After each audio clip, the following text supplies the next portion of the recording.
सिगाङावनो बयनोबो गोजोननाय जासिहरनाय जाबाय। दा जोंनि जे खौरां मेल होनायनि गुबै थांखियानो जाहैबाय थांनाय 28 एप्रिलावहाय जे बिपिएफ हान्जानि मोनसे फुड रेलि जानानै थांदों नैबे बुरासारा प्राइमारिनि सिङाव थानाय आर'नाइ गेलेग्रा फोथारावहाय। दा बे फुड रेलिनि गेजेरजोंहाय बिथांमोननि जे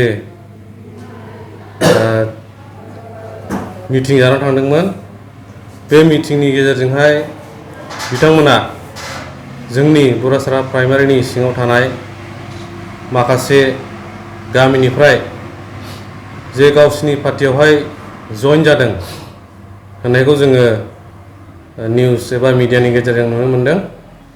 नाथाय जोङो थारैनो बुंनो थाङोब्ला बेवहाय जेरैबायदि लिस्ट होनायखौ जों नुनो मोनदों, बेयो जाहैबाय फाख्रिगुरि गामिनिफ्राय जोंहा बेवहाय 6 जन लिस्टखौ जों नुनो मोनदों। बिनि गेजेरावहाय फाख्रिगुरि गामिनिनो गामिगोरा हेडमेन बिथांखौ जोङो नुनो मोनदों आरो बेजों लोगोसे 7 बिथांजोंहाय जइन जादों होननायखौ जोङो नुनो मोनदों। बेजों लोगोसे मोनसे गुबुन गामिनि लालासर गामिनि आदिबासि कमिउनिटिनिफ्राय सासे जोङो जइन जानाय बे खौरांखौ मोनदों।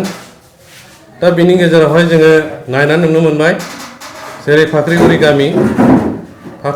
गामिनिफ्राय जेरै हेडमेना जेरैबायदि जइन जादों होननानै जों खोनानो मोनदों। नाथाय जे फाख्रिगुरि गामिनि हेडमेन आदै नीलेश्वर बसुमतारी बिथाङा सिगां समनिफ्रायनो एबा बिपिएफआ दाजाजेननायनिफ्रायनो बिथाङा बिपिएफजों फुल सापर्टै थाबोनायखौ जों नुनो मोनदों।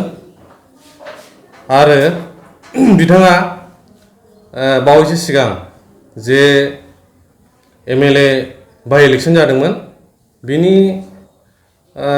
एसे सिगांसो बिथाङा इउपिपिएलआव जइन जादोंमोन, बेखौ जों नुनो मोनदों।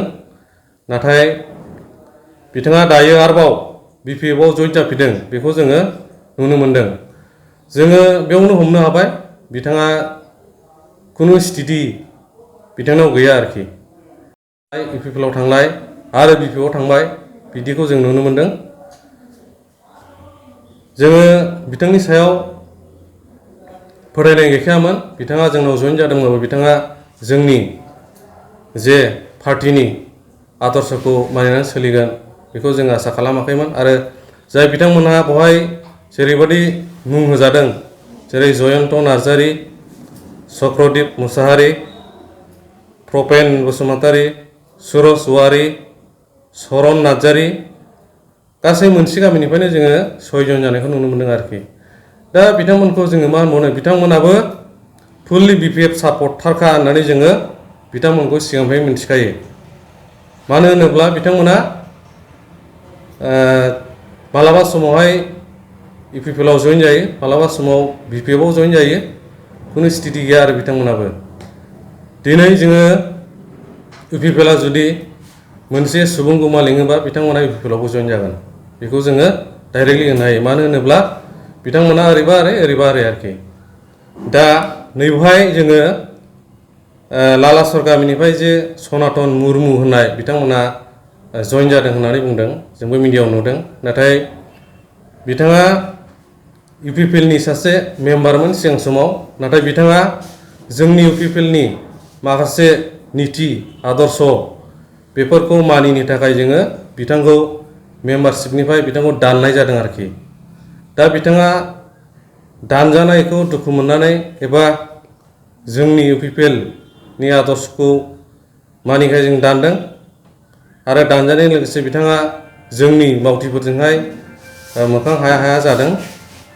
आरो बिथाङा जेबो राहा गैयैखाय दा बिथांखौ जोङो बिपिएफआव थांदों होननानै खोनादों आरो नुदोंबो। नाथाय बिथांमोननि जे थांनाय एबा बिपिएफआव जइन जानाय, बे जइन जानाया जोंनि इउपिपिएल पार्टियाव जेबो गोहोम खोख्लैनो हानाय नङा, बेखौ जोङो फोथायनाय दं। आरो जोंनि पार्टिया जेरैबायदि दा मजबुत सोलिगासिनो दङ जोङो बिदिनो सोलिलांबाय थागोन जों बेखौ मिथिगौ मानोना थांनाय सराइबिल समबाय समस्थियाव समबायनि इलेक्सन जानानै थांदों बेवहाय जोङो जेरैबायदि आसा खालामदोंमोन बिनिख्रुइ जों बांसिन 100% जोङो देरहानायखौ जों मोननो हादों बिपिएफनिफ्राय बेवहाय सासेबो देरहायाखै बेखौ जोङो मोननो हादों मानो होनोब्ला बिथांमोना जेरैबायदि भट मोनदों बिनिख्रुइ जोङो डाबल मोननानै जों देरहादों बेयावनो जोङो बुजिनो हाबाय इउपिपिएलखौ फुल सापर्टआव दं आरो दा बिपिएफनिखौ जों नायब्ला नुनो मोनो बिपिएफना जाहैबाय गावसिनि जे लिडारफोर बिसोरखौ मारै सेटिसफाइ खालामनो हानो गावसिनि मानसिखौनो मारै जइन खालामनानै बिथांमोननो दिन्थिनो हानो बेबादिखौ लानानै बिथांमोना खामानि मावगासिनो दं आरो दा आंनि बुंनाया बेनो रायजो राजाफ्रा जोंना पार्टिनि मानसिफ्रा रावबो अधैर्य एबा गुबुन साननांगौ जेबो गैया मानो होनोब्ला जोंनि पार्टियानो एबा इउपिपिएलआनो जोंना मजबुत पार्टी बिटिआरआवहाय आरो जोङो सरकारखौ गाहाम सालायलांगोन बेखौ जोङो फोथायनाय दं आरो उननि फिरियावबो एबा फैबाय थानाय समफोरावबो जोङो बिटिआरखौ सालायलांबाय थानो हागोन बेखौ जोङो फोथायनाय दं आरो सालायलांगोनबो दा आं बेखिनि फंनैसो बाथ्रा बुंबाय आरो जोंहा गरासारा प्राइमारिनिनो गाहाय नेहाथारि दं बिथाङाबो फंनैसो बे मिडियानि गेजेरजों बुंनो सानदों बेनिखायनो आं बे समखौ बिथांनो हगारना होनाय जाबाय যোৱা 28 এপ্ৰিলত আমাৰ এই কাছিয়াবাৰীত বিপিএফ দলৰ এটা ফুড ৰেলী আছিল আৰু ইয়াত এই আৰণাই ফিল্ডত এটা প্ৰগ্ৰামো হৈছে আৰু ইয়াত মানে আমি শুনামতে কিছুমান মানুহে মানে ইয়াত জইনিং লৈছে আৰু সিহঁতৰ মানে আমাৰ ইউপিপিএলৰ দলৰ হৈ মানে সিহঁতে জইন কৰিছে বুলি এনেকুৱা মানে আমি শুনা পাইছোঁ কিন্তু এইটো স্পষ্ট ভাষাৰে মই এইটো জনাব খুজিছোঁ যে যোৱা 28 তাৰিখত যিবিলাক বিপিএফত জইনিং কৰিছে বিশেষকৈ পাকলিগুৰি গাঁৱৰ নীলেশ্বৰ গাঁৱৰা এখেতৰ কোনো ইয়াৰ আগত কোনো স্থিতি নাছিল এখেতে বিপিএফৰ মানুহ আছিল কিন্তু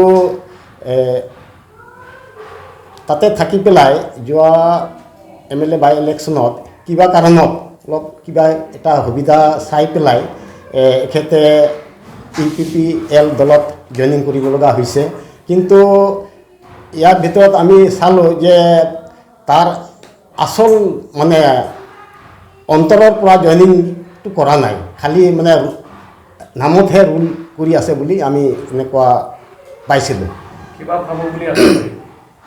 আৰু তাৰ লগত হয়তো কিছুমান মানুহ বাকী 5জন গৈছে দুলাগৰ পৰা হয়তো 4জন এক্ষেত্ৰত আমি আমাৰ দলৰ নহয় আমি নাজানো যে আমাৰ ইউপিপিএল দলৰ মানুহ সিহঁতে বিপিএফৰে মানুহ হয় কিন্তু এতিয়া সিহঁতে আমাক মানে কিবা দুৰ্বল বা তেনেকুৱা বদনাম কৰাৰ কাৰণে সিহঁতে মানে আমাৰ ইউপিএল নাম লৈ পেলাই সিহঁতে বিপিএফত জইনিং কৰিছে কিন্তু ক্লিয়াৰ ফিকশ্যন এইটোৱেই যে সিহঁতে আচলতে আমাৰ দলৰ নহয় বিপিএফৰ মানুহ আৰু আমাৰ লালাচৰ গাঁৱৰ মই লালাচৰৰে মানুহ তাতে মোৰ জন্মস্থান কিন্তু এজন সনাতন মুৰ্মু তাক হয়তো মোৰ লগত থকাৰ কাৰণে তাক এই সুবিধা দিয়া হৈছিল মানে বিচিডিচি মেম্বাৰত কিন্তু বিচিডিচি মেম্বাৰতো তেওঁৰ এক্টিভিটিছবিলাক ভাল নাছিল মানে নিজৰ ইচ্ছাৰে সকলো সময়ত মানে চলিব খোজে আৰু কিছুমান তেনেকুৱা মানে এইটো কৰিব নোৱাৰাত সি স্ব ইচ্ছাই মানে ৰিজাইনেশ্যন দিছে কিন্তু আমি তথাপিও মানে তাক অনুৰোধ কৰিছিলোঁ যে নিজৰ স্বাৰ্থটো মানে পূৰণৰ খাতিৰত বা তেনেকুৱা স্বাৰ্থলবী মানুহ মানে হিচাপত সি থাকিব নোখোজে আৰু সি স্ব ইচ্ছাই ৰিজাইন দিলে এতিয়া হয়তো এই সময় বিপিএফ আমাৰ দলত মেম্বাৰ হিচাপত থাকিছে যদিও আমাৰ দলৰ পৰা এতিয়া বেলেগত যোৱাটো আমাৰ পক্ষে সেইটো ভালেই হৈছে, কাৰণ আমাৰ দলটো তাৰ কাৰণে মানে একো ক্ষতি হ'ব নোৱাৰে। আৰু এই অলপতে হৈ যোৱা আমাৰ চৰাইবিল যিটো সমবায় ইলেকশ্যনটো, তাতে আমি দেখিব পালোঁ যে আমি ইমান চেষ্টা কৰা নাই যদিও তথাপিও তাতে আমি চেঞ্চুৰী মাৰিব লগা হ'ল। এইটোৰ কাৰণে আমি মানে খুব গৌৰৱৰ কথা, যে গৌৰৱ মানিছোঁ যে আমি পৰৱৰ্তী ইলেকশ্যনত আমাৰ একো তেনেকুৱা মানে বেলেগ চক্ৰই মানে আমাক আঘাত হানিব নোৱাৰিব। আৰু আমাৰ যিটো দলটো আৰু বেছিকৈ হয়তো আমাৰ শক্তিশালী হ'ব বুলি মই আশা কৰোঁ।